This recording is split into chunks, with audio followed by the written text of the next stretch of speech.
ભારતમાં પત્રકાર બનવું ગુનો છે? શું ભારતમાં લોકો સુધી સત્ય પહોંચાડવું એટલે પત્રકાર માટે હાથમાં જીવ લઈને ફરવું? આમ એટલા માટે કહી રહ્યા છીએ કારણ કે આજે 3 મે એટલે વિશ્વ પ્રેસ સ્વતંત્રતા દિવસ છે। એમાં એવું હોય છે કે અત્યારે એક રિપોર્ટ બહાર આવ્યો છે જેમાં ભારતનો 161મો ક્રમ છે।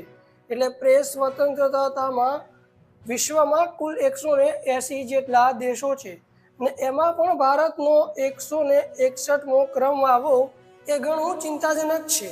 સીપીજેના રિપોર્ટ મુજબ ભારતમાં દર વર્ષે કે દર મહિને 5 થી 6 રિપોર્ટર્સની હત્યા કરી દેવામાં આવે છે। જૂનાગઢમાં 2016માં કિશોર દવે જે સ્થાનિક ન્યૂઝ ચેનલના બ્યુરો ચીફ હતા તેમની જ ઓફિસમાં કેટલાક તત્વો દ્વારા શરીરના ઘા મારીને તેમની હત્યા કરી દેવામાં આવી હતી।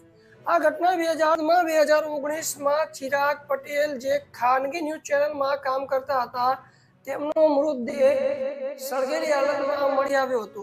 પોલીસ તપાસમાં ઘણા બધા તથ્યો બહાર આવ્યા હતા। ગુજરાત હોય કે ભારત, દરેક જગ્યાએ પત્રકારના જીવને જોખમ હોય છે, છતાં પણ પત્રકાર નિડરતાથી જનતા સુધી સત્ય બહાર લાવતા હોય છે અને સત્યનો અવાજ પહોંચાડતા હોય છે। એ તમામ પત્રકારને અમારી સલામ છે। DM19 ન્યૂઝ અને DM19 ન્યૂઝની ચેનલ જેટલા પણ પત્રકાર અત્યાર સુધી કર્તવ્ય પંથ પર પોતાનો જીવ ગુમાવ્યો છે, દરેક પત્રકારને ભાવભરી શ્રદ્ધાંજલિ અને દરેકે પત્રકારને સલામ છે જે અત્યારે પણ નિડરતા અને સત્યની સાથે છે અને સત્યની સાથે અત્યારે પણ લોકો સુધી સત્ય પહોંચાડી રહ્યા છે। તે દરેક પત્રકારને DM19 ન્યૂઝ અને DM19 ન્યૂઝની આખી ટીમ તરફથી સલામ છે।